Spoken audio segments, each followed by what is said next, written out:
It's not a warning, but just a heads up.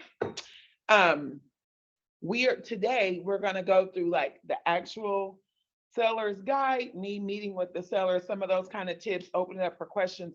Tomorrow, we are going to go through how in the world do I come up with the price?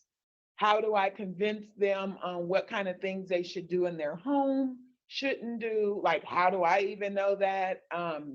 All those kind of things are coming up because although I am a very high I personality, and for those of you following DISC with us here and there, that means you're very, it's easy to just wing it. Like full of charisma, you can just wing it. And that can be fine, but that's not good if you're trying to show other people how to do it, or you're dealing with people who maybe they don't respond to your charisma all that well. They want some facts. So that's why I'm a little bit of a nerd when it comes to this kind of stuff, because I don't want to ever be in the driver's seat of feeling like someone feeling like I persuaded them. We can always go back to facts because I don't want them ever come back. Well, you said, like, no, the data showed that you should have done da da da. And that's why we did that. And we can't control what the market does. So that's the reason for that. So we're going to go through that part tomorrow, and you guys will have handouts on all the things I give the seller tomorrow for that listing. But today we're going to talk about this. Okay. So I think we all know each other now, right? Very well. We're kind of in a relationship now. We've been seeing each other. We're like, I feel kind of committed to you guys. So, okay. As far as the listing appointment, a couple of things that I want to share. When someone calls, just like when someone calls for a buyer, like whether it's referral, lead, or whatever, one of the first things I do is I get an we work out getting a time for us to sit down, and I want to be prepared. I don't just want to go sit down just to be sitting down. And I want to encourage you, that's going to be a natural reaction for you when you're new. Like you're just like, oh shoot, they want to meet me. Yes. Let's meet for coffee or something. And that is not wrong. Okay. That is not wrong. I'm not telling you that. It's just you can be more efficient with your time as well as theirs, and make an even more impactful and powerful um, impact on them when you see them. Like it is just to be a more effective meet and greet the first time. Okay. So when someone reaches out, regardless, the first thing I do, I'll talk to them a little bit. Who's going to be our seller? Are we going to keep Rosie the seller? She's buying already. She just bought. Now she's going to sell. Okay. So Rosie's going to be our seller. And so, however she has reached me, it doesn't matter. I'll have a quick conversation. So, hey, Rosie, I'm so glad that you reached out and called me. It sounds like you're wanting to sell your home. That's exciting. Can you tell me a little bit about your time frame when you were wanting to do that? You guys, it really doesn't matter when she's wanting to do that. The only thing that would matter, that would change something up, is if she told me like we need to sell ASAP. Then that just lets me know what type of urgency I'm dealing with. So I need to get her next steps immediately, like as soon as possible. But I don't need to know all about her house, their situation, and all that. So um, and if you get, I'm always thinking of other things. If you feel more comfortable having a little more of an engaged conversation, it is okay. It is not wrong. I am also a D personality, so I don't want to do a whole bunch of on the phone talking. I would much rather connect with them in person. So here's something to keep in mind. The more information you give without getting to go sit down with them, sometimes they start to form an opinion of whether or not they need to meet with you. So just keep that in mind if you're like doing a lot of talking on the phone, because I don't, hey, um, so you're going to be selling pretty soon. Awesome. Well, here, Rosie, here's what I would like to do. I'm going to send you 6 questions. I'm going to send you an email. I just need your email when we get off the phone with 6 questions. They're really simple. You'll know all the answers. Trust me, it's not a big deal. But when I send you those 6 questions, if you can respond back, give me those answers, and then we'll set up a time for me to come out to your home, and I'll have all the information I need to give an analysis of your neighborhood. We can kind of get to know each other a little bit, hear your situation, and just kind of go from there and see how everything's going to play out. Does that sound good to you? Always giving them what I want to do, but then asking them, does that sound good? Okay. So, all right, if you can give me your email or text me your email, whatever. So if you're in the car driving and you took this call, because you guys, this happens all the time, then once I'm done what I need to say, I reiterate, if you could text me over your email, I'm driving, that would be great. And I'll let you know that I got it. If she does not text me back within the next few hours or so, I will text back and just say, hey, friendly reminder, I need that email. I play next steps all the time. I don't like giving people a bunch of steps in front. Let's focus on the next thing so we can get that done and we can keep this ball rolling. So next step. So she sends me over the email or however I get the email. And then these are the 6 questions. I'm going to read them off to you. And I don't have it on anything pretty formatted anyway, special or anything. It's just, I'm literally going to pull up the email that I send to people. It is just the same. I just copy and paste it and send it to every client. Okay. It would have been nice if that was already pulled up. So the title of the email is always Thinking of Selling. Thinking of Selling. That's what I title the subject of the email is Thinking of Selling.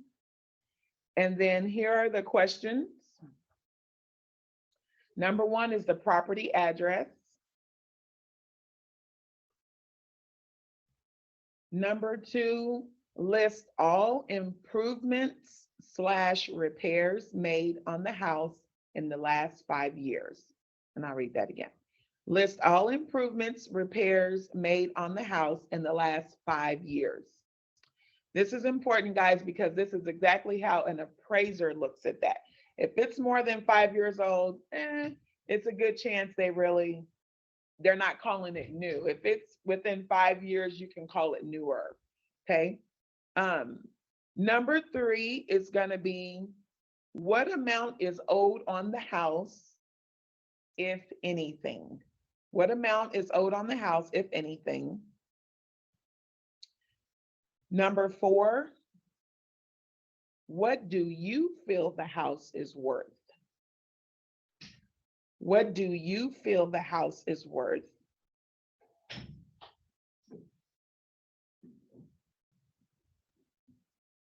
Number 5, what timelines or deadlines do you have for selling the home? What timelines or deadlines do you have for selling the home? And last but not least, number 6, what are some qualities you expect out of the realtor you select? What are some qualities you expect out of the realtor you select?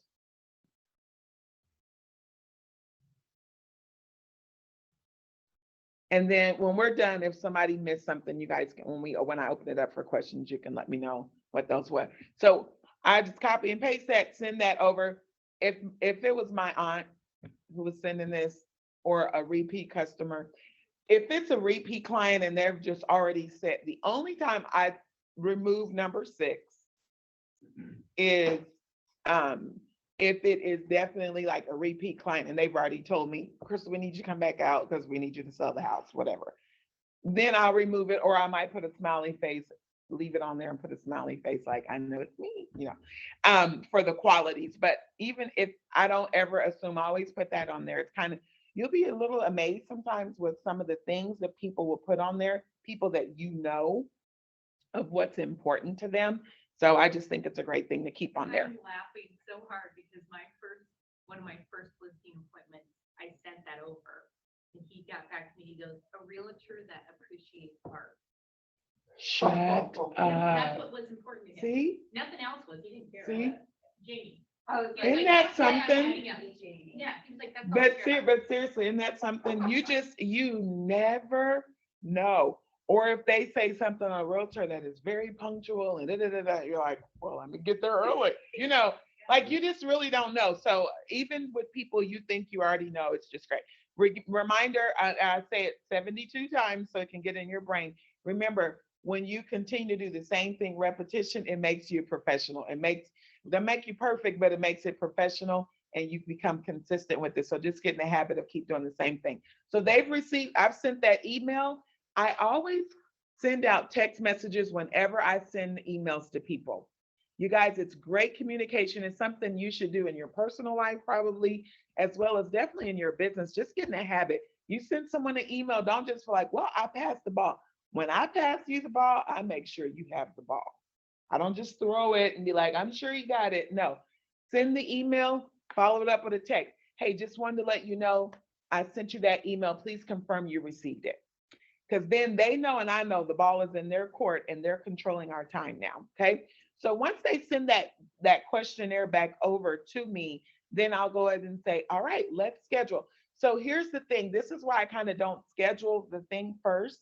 Because if they know they're gonna see you, sometimes they're just like, oh, I'll get back to the email. Like, I know she's coming. No, I need you to do what I asked you to do first, which is give me this information. And then, because guys, guess what? What if you guys schedule? What if I'm talking to her today? What's today? Tuesday? What if you guys schedule to meet Saturday, right? This coming Saturday. You send her the email today, but she doesn't reply back to your email till Friday. Are you going to be prepared for your meeting on Saturday? Because when I show you what all I do, you're probably not going to be prepared for their meeting on Saturday. So there's a reason for everything I do, even though it just seems like it's not. So I'm trying to give you guys, because I don't want you to just copy everything I do, although you can always be a copycat, just copy the right cat. Okay? Copycats are fine in this business, just copy the right cat. However, I want you to understand the reasoning that I do things so that when you make it your own, you understand and you keep those things in mind. So I want to make sure that I have enough time based on my schedule and my availability to give them a good, really make it a good, solid first appearance, first impression, whatever, right? So she sent the email back. We've scheduled the time. Awesome. When can we meet? We schedule that. We get that in line. And just keep in mind that you want to keep that in mind, that you want to have time to get all your stuff in a row. So I get there. I'm at the appointment. And if you all shadow anybody to do one of these, which is great, remember what a shadow is. A shadow is seen and not heard. And I know that sounds kind of like, dang, but it is so true, you guys. So shadows don't need food. Shadows don't need, you know what I mean? So sometimes you can make people feel nervous. Like if you're there, they feel like, well, I need to offer everybody something or I need to give. And so a lot of times I'll decline. I'm not saying if it's deathly hot and someone offers you water that you can't say, yes, you want some water. I'm not saying that. Just kind of keep that in mind. Sometimes now there are moments in there where they'll engage with you. And I'm not saying go like this, like, I'm not here, don't be weird. But don't like jump, oh yeah, I think that value is great. Or oh, it's so how long have you guys been doing, you shut up. No. No one's gonna tell you that. But if you are there watching another agent do their listing appointment, you just want to be mindful. You can smile or whatever, or you can nod your head, but just kind of fall back so that you're not causing it to take longer. You write out every question, every comment, and then afterwards, you and that listing agent, you guys go through and talk about whatever, okay? And I'm telling you this etiquette because I really want you to go out and shadow. I know Natanya shadowed me for listing appointment, and I would like to think that I was able to help her get her listing appointment. So no, she shadowed, and it was a great experience for both of us, actually. You make that agent be on their P's and Q's too. Okay. All right, Rosie. Thank you so much for meeting with me. I want to, so we're gonna do there's two parts to this, and we'll just let you pick how we flow. Would you like us to sit down and discuss numbers first? Or would you like us to kind of walk through the process of you showing me your home, all that good stuff, and we kind of talk about what you're planning on doing? either one. We're gonna do both of them, but you decide where we start. So we're gonna pretend Rosie decided she wants to sit down and go through the numbers and the process first. So the reason I do that is because sometimes you're already standing that people they just can't wait to show you their house. They want to do that. So she's decided that. So we're gonna sit down, she's gonna sit down or whatever, and we'll go through this. Even though I'm not really doing one, it's a habit. I've done this so much, I have to have a pen in front of me. So guys, just so you know, this is what my actual listing presentation looks like when I give it to the client. You guys have everything that's in there except for it's just not all cute with the binding. Remember color? Why do we use color? Eye personality. Eye personality. So were you gonna say something different? No, same thing. Uh-huh. And it pops and it stands out and and people also, you'll be amazed that some people are like, ooh, color. Because I'm gonna be honest with you guys, I've worked at 2 brokerages and this is the only one that I can print color for free. So my point being, some agents out there are having to print in black and white because it gets costly for them. So until they say stop, I'm printing in color when I need to, okay? It looks pretty and it pops out, makes you look professional. So first thing, all right, Rosie, so what we're gonna do, Rosie, this guide was created just for you in mind, okay? You can totally read through the whole thing later on, or you can toss it to the side. It doesn't matter. I will not bring it back up, but it's just for your reading pleasure. Or if you just get lonely and miss seeing my face, you can totally take a look at this picture, okay? Yes, I would say that. And so, so the very first page there, Rosie, is just a table of contents. You know what that looks like and what a table of contents is, just to help you easily find things later on if you want to. The page we're going to spend the most time on is the overview of the selling process. This is where the most of the things you'll need to know is come from. So the very first stage there is prep. What we're doing now, consulting, prepping your home, reviewing things. This one step is multiple steps in one. And how long it takes us to get there is kind of on you. You're going to lead the way on that, on how fast you're able to do things and your family, how that flows. But today we're starting off with that consultation. The next thing, once we've signed your listing documents and all of that good stuff, we're going to move forward. I will begin all marketing efforts. Some of those things, including putting you in the BLC, on the website, reaching out to realtors that I already know in-house and different clients. And Rosie, just so you know, my goal is always to have at least one buyer in mind for every listing I get before we go on the market. And so I'm going to be working really hard to see if I can even have anyone in my client base that would be a good fit for your home as soon as we figure out what you're going to list it at. The next thing down there is just showings. We want to get those scheduled often as possible. And you'll get weekly communication from me. And often we'll talk a little bit more about my communication style a little bit further in. Down here, once you've had all these showings and you finally get an offer that that's coming through the door, I just want to make sure that you know buyers should be coming in your home already pre-approved. Now, Rosie, I cannot guarantee what other agents will do, but I will tell you this. I will not take a buyer through your home that is not pre-approved. They need to already have a pre-approval before you pack up, clean up, and get your stuff out of here just so that they can come and browse through. This is not, that's what open houses are for if someone's just browsing, but I will not do that. I have more respect for you. Want to take a quick pause there. This is also why my sellers usually are not bothering me about wanting to go see houses when it's not their time yet and they don't have a pre-approval, because they understand clearly how inconvenient and inconsiderate it is on their end. They don't want people to do it to them, so they know how I do my business, and I'm not going to do it to other people's sellers. Okay. Once the offer is received, Rosie, we're going to go through those, and I always like to take a moment to let you know I work for you and not the other way around. And what I mean by that, I'm not going to tell you what you need to do, what you should do. I'm going to always present you with facts so that you can make an informed and confident decision. So when those offers come in, I'm going to spend as much time as I need to convincing you through facts on what is probably the best direction you should go, but not just telling you what you should do. So we'll review those terms and everything. And then Rosie, are you familiar with the term counter offer? You guys remember the answer. It doesn't matter if she says yes or no, she's going to get the explanation. All right, Rosie, good. So whatever she says, it's good, great. Counter offers, how that works is if someone, I call it ping pong, but once a buyer sends you over an offer, they're putting the ball in your court. And then if you like some of their terms, but maybe not all of them, you'll send the ball back to them with a counter offer, letting them know you like this part, but not that part. We can play ping pong all day long. This is not a ping pong season right now.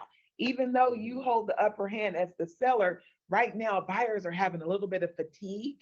And so if they feel like you're playing with them or they don't want to play ball, it's very common they'll go out, they may not pass the ball back to you because they need to hurry up and put an offer on another home. So just make sure you know that if you're sending the ball back, it's for something it's really a deal breaker. Okay. So we want to make sure we get a meeting of the minds. And once you both agree, that's when you have an accepted offer. Once you have an accepted offer, my office will collect the earnest money. Are you familiar with earnest money, Rosie? You're not? Okay. Doesn't matter if she says yes or no. I'm going to say, great.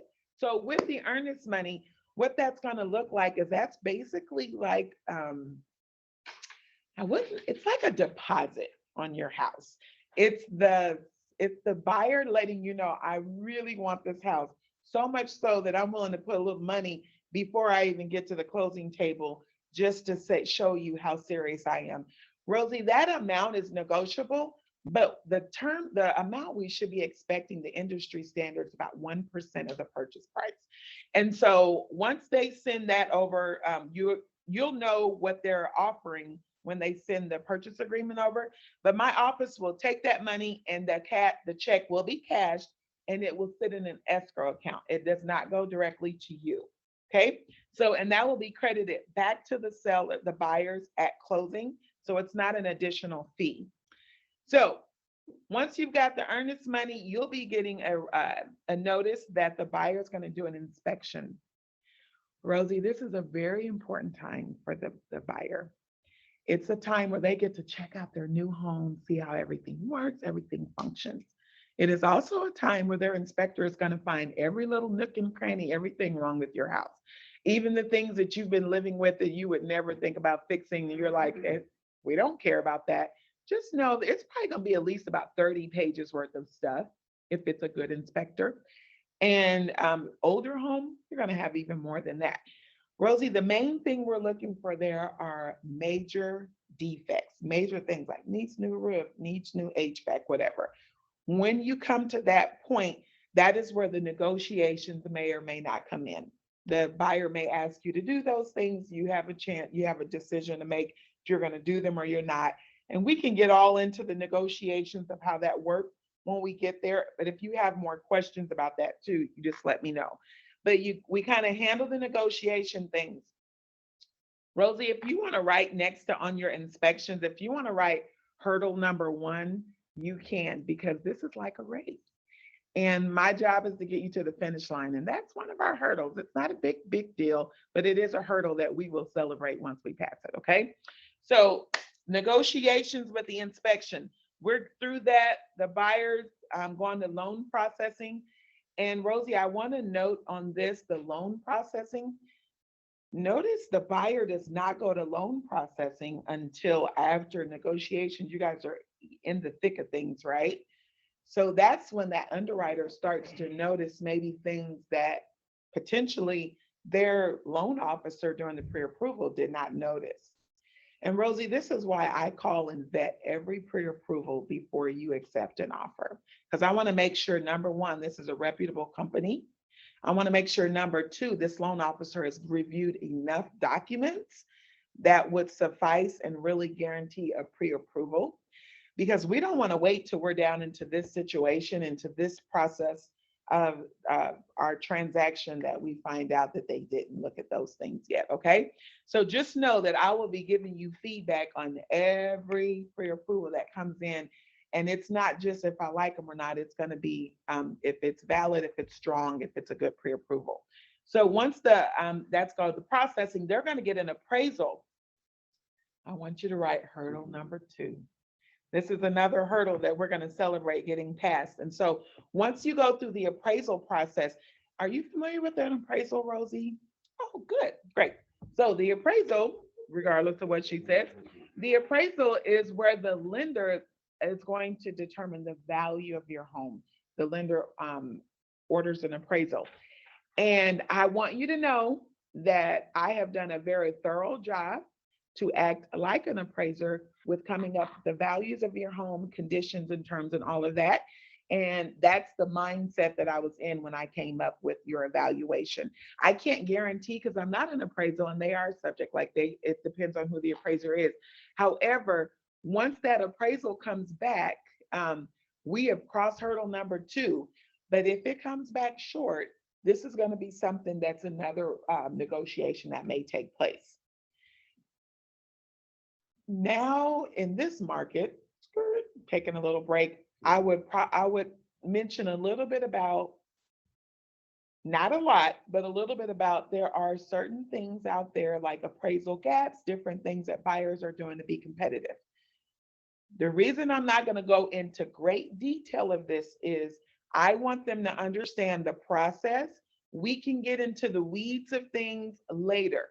If they at least understand the process, what this looks like, then when we're going over offers, then they'll understand why someone's offer may be stronger than another one because they understand the process and what the buyer's rights are. Because the purchase agreement is very clear on what the buyer's rights are. That does not change during different markets. Now, what further conditions a buyer offers, that is a different story. So does that make sense? So you want to just set your seller up for just the basic things because it's a lot of information. So I wouldn't get into the weeds of what the market is doing right now at that point. So the buyer does have rights, and so do you at this appraisal. If it comes in low, the buyer has every right to get their money back, their earnest money back, and get out of the deal if you're not willing to adjust that price to match the appraisal. You also have a right to say, no, we don't want to lower our price. We'll just go back on the market, but you do need to give them their money. We need to give them their earnest money back. Okay. And so the next thing is the third and final hurdle is that box down there says schedule prepare for closing. Well, once the only way we can get to that is if there is a clear to close. So I want you to write that down, Rosie. Clear to close from the buyer's lender. Once they have a clear to close, guess what?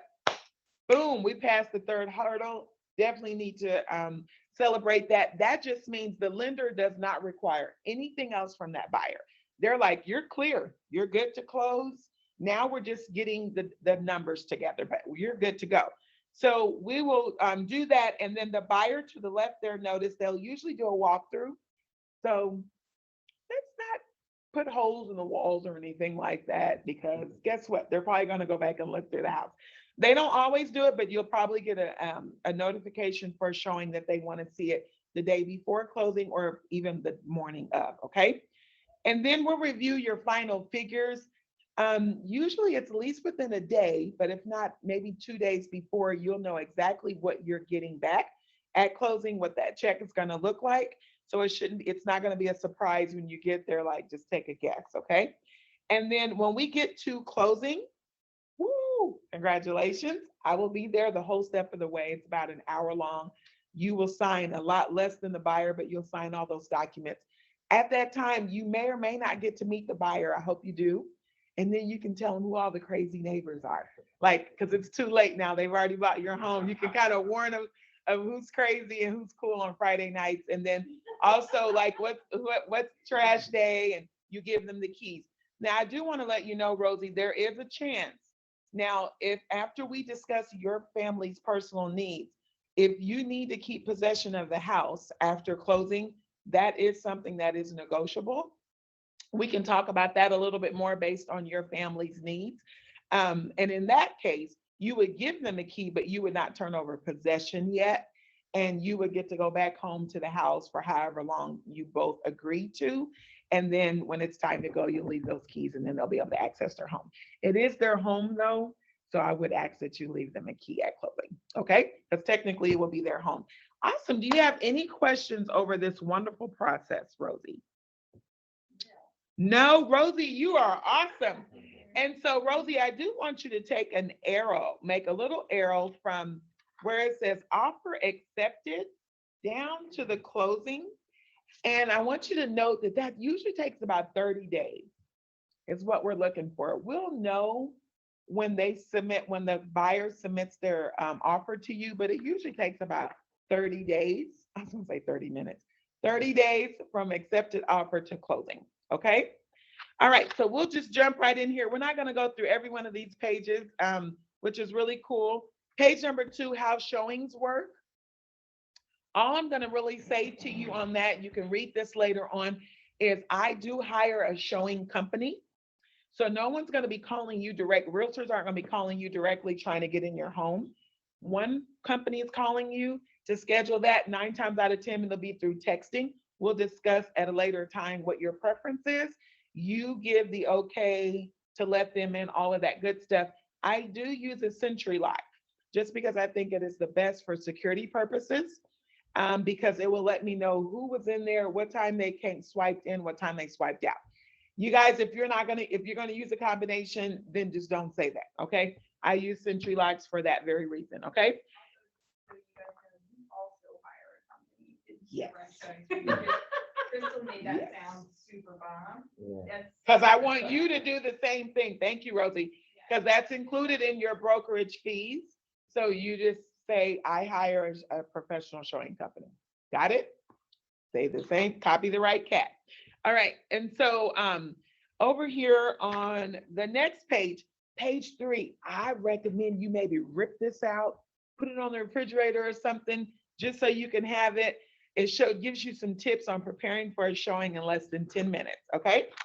So 10 minutes or less. The next page, on page 4, we've already discussed what we do. Hide it in the water. Hide it. So the next page there, when an offer is received, we've already discussed that information. We've already discussed upon offer acceptance. So we've already discussed your closing on page 6. And so we'll move over to page 7. Page 7, the 6 reasons a home will sell. So Rosie, you and I both know that sometimes keep going, right there. There we go, because it's different on your thing. So these are the 6 reasons a home will sell. I'm so used to actually doing it. So just so you, I'm so used to reading them. Maybe I'll just do it. It's killing me that I'm not doing this. Okay. So Rosie, we're gonna act like you can see this. So here's the 6 reasons a home will sell. Number 1 is the location. Number 2 is the condition, the terms, the realtor you choose, the market you're in, and the price you decide to price at. Now, Rosie, you can't control the location, the market, or the competition, right? But you do get to control what price you go at, the condition you keep your home, the terms you accept, and the realtor you choose. So we're only going to discuss and go into a little deeper of what you do have control over, not the other things, okay? And so, yeah. So just so you guys know, when we go in, we're going to go over just the things that they have control over, right? And so one of those is the realtor you choose. And so I say me. So we're going to discuss me, the realtor you choose, my marketing plan. This is my marketing plan, the strategies I use to market your home. And so Rosie, here are some of the things. I'm not going to sit here and bore you reading all of them. You can certainly take a look at all of them later on. But anything from helping to prepare and stage your home, I use a professional photographer. The flyer box, more than happy to put that out in front of your house so it has brochures. I always use colorful brochures. And Rosie, that's just important to me because it just gives a different feel for your house, how it's advertised and marketed. And I don't want it to feel like a discount. I want it to feel like the beautiful home that it really is. You guys, and I don't care if it's an investment property. Still, everything's in color because it's free, right? And you're marketing yourself. So these are different things. I can also do open houses, place you on all of these websites and everything. So all of these things. Now, Rosie, I will be honest with you. I have never done all these things for one house. We've never had a reason to, and it's never made sense. But just know that I'm willing to do any of these, any combination of these things to get your home sold. Now, here at the bottom, not to throw any shade, but this is the typical strategy of other agents. Put a sign in your yard and put you on my board, put you on the internet. And so you get to choose, Rosie. No, I don't say that part. I promise that part I do not say. Okay. So the next page, I just kind of want to go through my communication style with you. After showing, Rosie, I work like a dog to get feedback for you. You guys, you will too. Because guess what? The professional showing company you use, they have it on automated that they keep emailing for that feedback quite annoyingly until people respond back with it. So I work really hard to get that feedback for you. I cannot guarantee that I can get it, but I will text, call, email, do whatever I can to try to get feedback. Because if someone has been in your house, you got it ready and left out for someone to come and see it, you deserve to know what they think about it, right? So I work really hard for you on that. Weekly, I do weekly calls. Usually they're on Mondays. We'll set up a time that you'll hear from me. Sometimes, Rosie, we won't have anything to talk about because we've talked so much during the week, okay, with feedback after the showings, different things like that. But if there is something, you just know that you have a time with me that you'll get to hear back from me, you guys, and that is huge. This is one of the biggest failures of realtors all across the board is communication, especially delivering bad communication. And it is the one thing that consumers, clients want.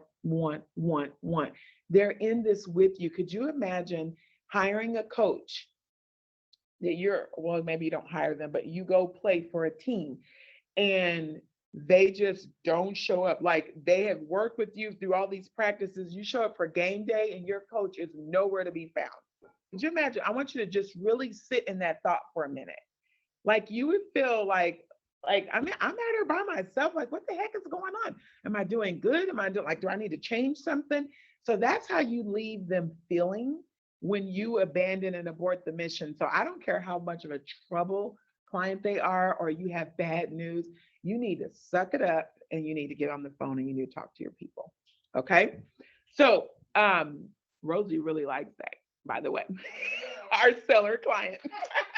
So weekly communication. And then Rosie, if for some reason, yeah, this market is great, but you may end up on the market for a while for whatever reason. If you're still on the market in a month, we're going to have this kind of evaluation over where I'm going to go through the numbers, look through the neighborhood, what's going on. So, is it just you? Did the market shift? What's going on? I don't want you having questions that I have not answered. And so just know that I'm willing to do this. Sometimes we get to all of them, sometimes we don't, but I'm willing to do it. So the next thing that I would go over after my communication style is, because remember, on the 6 things we said, the 6 reasons a home will sell is their location, the market they're in. I'm sorry, that is not the things that make them, the things they can control. I'm sorry, price, condition, and terms. Those 3 things we're going to cover tomorrow because that's the analysis I'm going to give them. But the realtor part is me, my communication. So if you tweak that page or whatever, which you should to match what you want, make sure you spend some time on what sells you, what makes you great. Also know this, you can feel free to use plat in this part. And I've never taught trained and said this. So that's why it's great that Natanya is showing up and for doing this probably the second or third time. This is a place, so just a quick little tip. I used to actually, as a brand new agent, I used to actually put a page in about my brokerage and how we dominated that particular market. And I would be specific to their location. If we weren't dominating, then I didn't put that little piece in, but I still talked about my company because I was new and I needed that. This, I no longer, I took that out probably a year or two in. I just stopped doing it. And so, which is also why I left that company, because I did not need to pay the extra money for their name because I wasn't using it. I was going off of me. You, I think, should totally put something in about Platt, um, our presence or something. So when you're getting to that point, I'm putting the ball in your court. If you have a question, see your team lead or me or even Mark, any of the three, happy to go through like what that piece could be. But I think it's a great place. And because I have not been new doing this in so long, I forgot that I did used to do that. Okay. And so with your communication and your marketing, that's where I would slip in that part about Platt, because that is part of them choosing you as their realtor, the company that backs you up, right? And so, and this is also going to teach you and train that muscle of selling yourself, okay? And so I would normally go into the numbers part of that and all that, what we're going to do tomorrow. So we're going to act like I did that. And I go through their money and all that good stuff. And then when we're done, I just tell them, you know what? And then here are some staging tips, some top 10 staging tips. Thank you, Rosie. That you can review later. We're going to go through your home. And so we're going to get into that. But the main thing is declutter. Live at about 50% of what you have out now, you want to have out for showing, okay? During the showing time. So speaking of walkthrough, next page, we're gonna walk through your home really quick. And I'm gonna have you take some notes of everything that we discussed that should or should not be done. You guys, I used to write this down for them while they were talking. And at some point along the way, I found, first of all, I don't have good handwriting and I'm not ashamed of it. I'm just gonna put it out there. I don't have good handwriting and I talk with my hands and I just felt like it was too much to try to remember. I'm writing as I'm talking, I'm doing this. So I did it for a couple of years doing that. So you can write it or you can have them write it. If you have chicken scratch, have your client write it and totally be transparent. You guys, you know what I have found? You don't have to be an I personality, but the more transparent you are about your flaws and stuff, the more relatable you are and people just like you. So if you know you have chicken scratch, just say, you do not want me to write this for you because I want you to be able to read it. So I'm going to have you do it. And you know, they're, oh, okay. They're not going to be like, don't pick that realtor because they don't have good handwriting. You guys, just make sure a human person. Okay. So, and it also helps you to kind of feel relaxed because this can be nerve wracking doing one of these appointments for a while, not just the first couple times. Okay. So you have them do it. So this is all I'm going to say to this, and we're really about done for today. All I'm going to say to this is we go room by room and they lead the way. Again, this is not Bible. You can do it different kind of ways, and I bet your team lead does it different from me. This is just a way, and I want you to understand why. I do not go in people's homes and start telling them what they need to do and fix, what needs to be improved. I do not do that. And I explain to them. So I'm going to tell you exactly what I say. We're going to talk to Rosie now. All right, Rosie, you lead the way. Rosie always asks, where do you want to start? Wherever you want to take me. So we start and we go in and she feels empowered because I am letting her lead. I am not being dominant in her home. Because I have also let her know how expensive I am. And so I am not being dominant right now. She knows my fees. And so we walked through and whatever she said, so I tell her, so Rosie, all right, we're going to the living room first. Great. Okay, Rosie, this is what I want you to do. I want you to tell me each room we go in, what are your plans? What do you plan to do in each room? What are your thoughts and what were you thinking?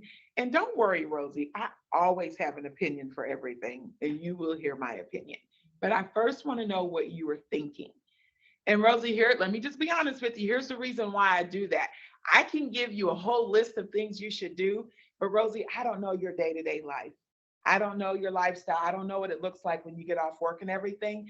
And at the end of the day, you can be excited about the money you're going to get in front of me and agree to do all these things. But if life starts to get you and you start getting tired and you don't want to do this stuff, guess what, Rosie? You're probably going to start not doing it.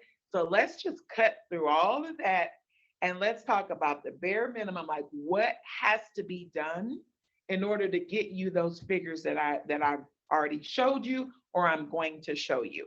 Okay, so I always like you to I like to find the least amount of things you can do that'll give you the greatest impact.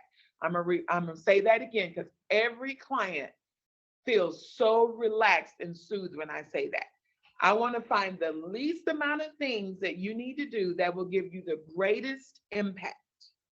Least amount of things, greatest impact. I just know way too many realtors that just have this thought, oh, you should do this. Yeah, they can do that, but do they really need to do that to sell at that price point? Like some people's arrogance just really floor me. But anyway, okay, Rosie, let's go through it. And then she's gonna say, I was gonna do that. Do you think by now they trust me? Do you feel why Rosie would feel really comfortable being honest, telling me? Yeah, Rosie, that's a great idea. I love that. I'm gonna be honest with you, Rosie, about adding crown molding and adding built-in bookshelves and all that. Rosie, I don't know that that's necessary. I'm not telling you shouldn't, but once we look at the interiors of the other homes that sold near you, let's look and see if they had bookshelves and you know, shelves and built-ins and all of that in order to get that price you wanted. I'm going back to the facts, you guys, not based on what's on HGTV, what do houses usually sell, what do people add in their homes. I'm going off of what did I see when I looked at the homes that were comps to her house. Did I see granite countertops? Did I see painted cabinets? Did I see certain flooring? Does that make sense? And so we'll go through each room and I'm very honest and I'll say, you know what, you definitely want to declutter. So here's another rule for you to tell every client with um, with with staging.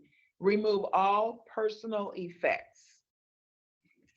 And I'll say, Rosie, when someone walks in here, they shouldn't know if you're Black or white. They shouldn't know how many vacations you and your family go on. Rosie, the reason you want to get rid of all of that is because when someone walks in your home, you want them to feel like they could see themselves in your home. Not, oh my God, oh, they just went to China. They go to China. Oh my God, they're always going on vacation. That is so cool. Did you see? And I explained to Rosie that I can't tell you how many buyers I've walked in. They loved the house. They felt good, but they did not go on it. And I've had to take them back through and tell them now disconnect from their stuff because they never made a connection because they never connected themselves in the home. They were so busy. Like, oh my God, that is so cool. They did. So we don't want that. Okay. So usually people don't give me a problem when I explain those things. Okay. And let's just be real honest. If they're Black, unfortunately, they have to de-Black their house. I'm being way honest. I don't care. If you need tips on how to communicate that, holler at your girl. I will help you. I'm being silly, but at the same time, it's very sad.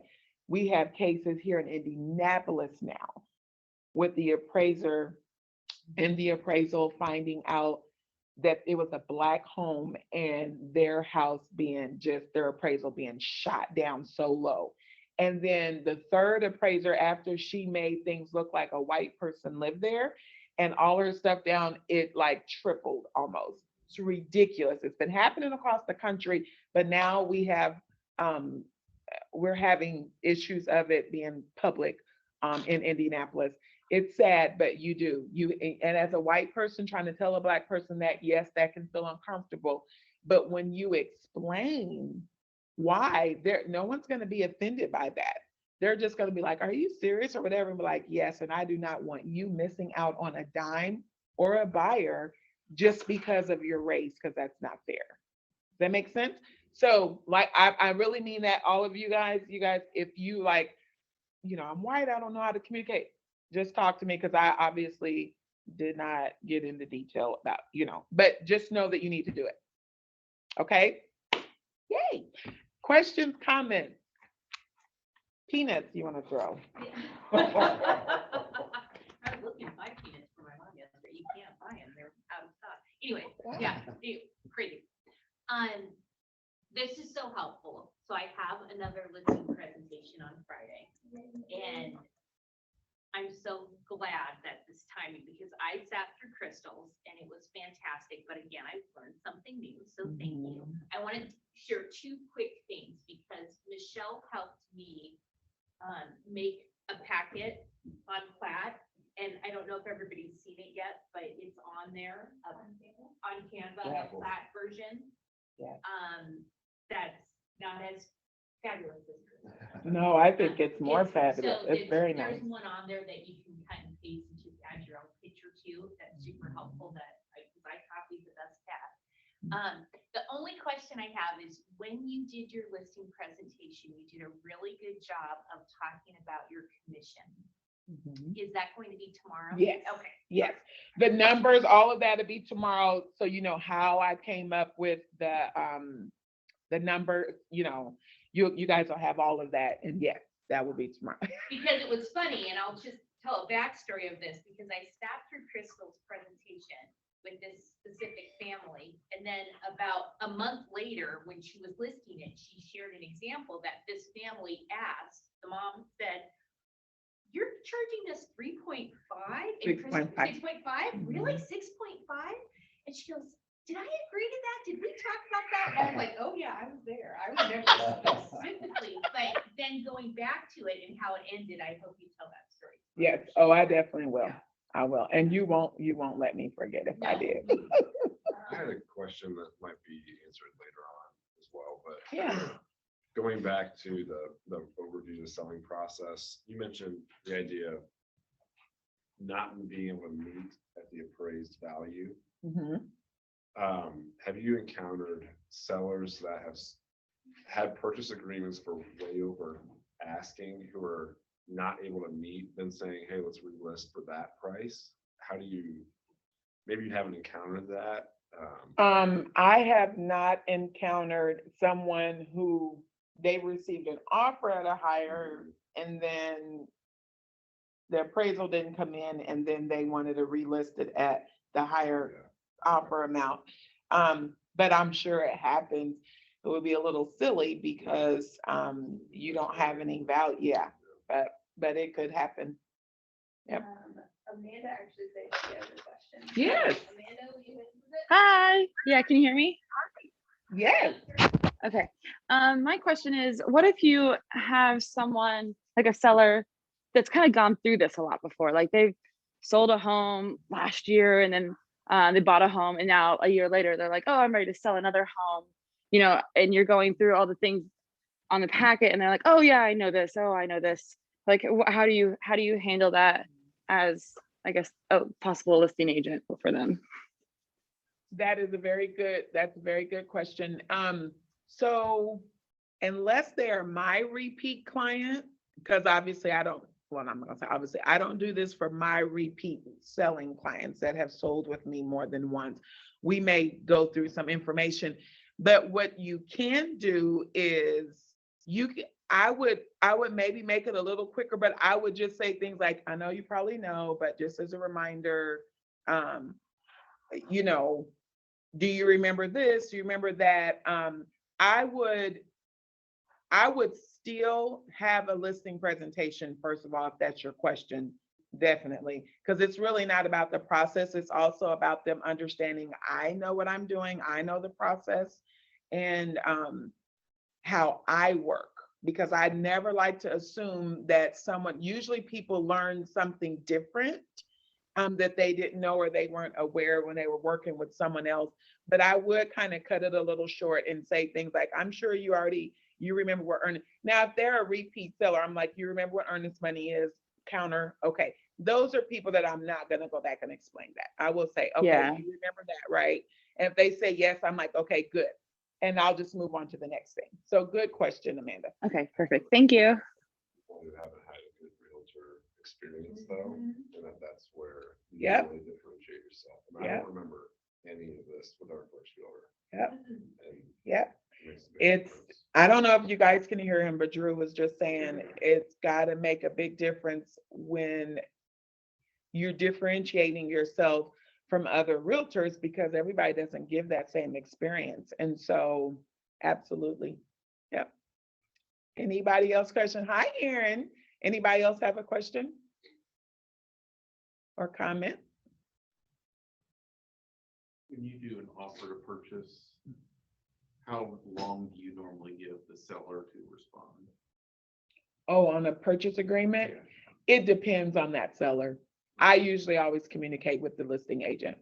Like, how fast can they make a decision? Can they, like, I almost 99% of the time I ask. Yep. This is great. These are helpful. Thank you. You're Where welcome. did you get your fancy binder? We have all of this at Plot We Okay. actually have one here. and here. Yeah. Really? So just ask the community manager of either Gigi or Michelle where it's at. They can show you. And then you can make up multiple ones of these and just already have them for your buyer. And that way I keep a couple in my briefcase. I'm always prepared, keep a couple in the car. You're ready to roll. It's actually in this, I'm just gonna go out and point. I have my presentation on Canva too, and Oh, good. I have a listing presentation tonight and tomorrow, so. Oh, good for you. Go, John. You guys are kicking some butt. I love, so we, please, I just want to reiterate before she shuts it down that what Natanya said, I've been using this, as you can tell from my hair and the thinness of my face. Sorry, I love. I've been using the same presentation for quite a while. And I know you Um, have an image of I know, like, I'm waiting until, waiting till my face thins back out and then, but Natanya, and I think maybe someone else, they have done a great job working with Michelle to put an updated version. Like, I think mine is cool. Theirs is sexy.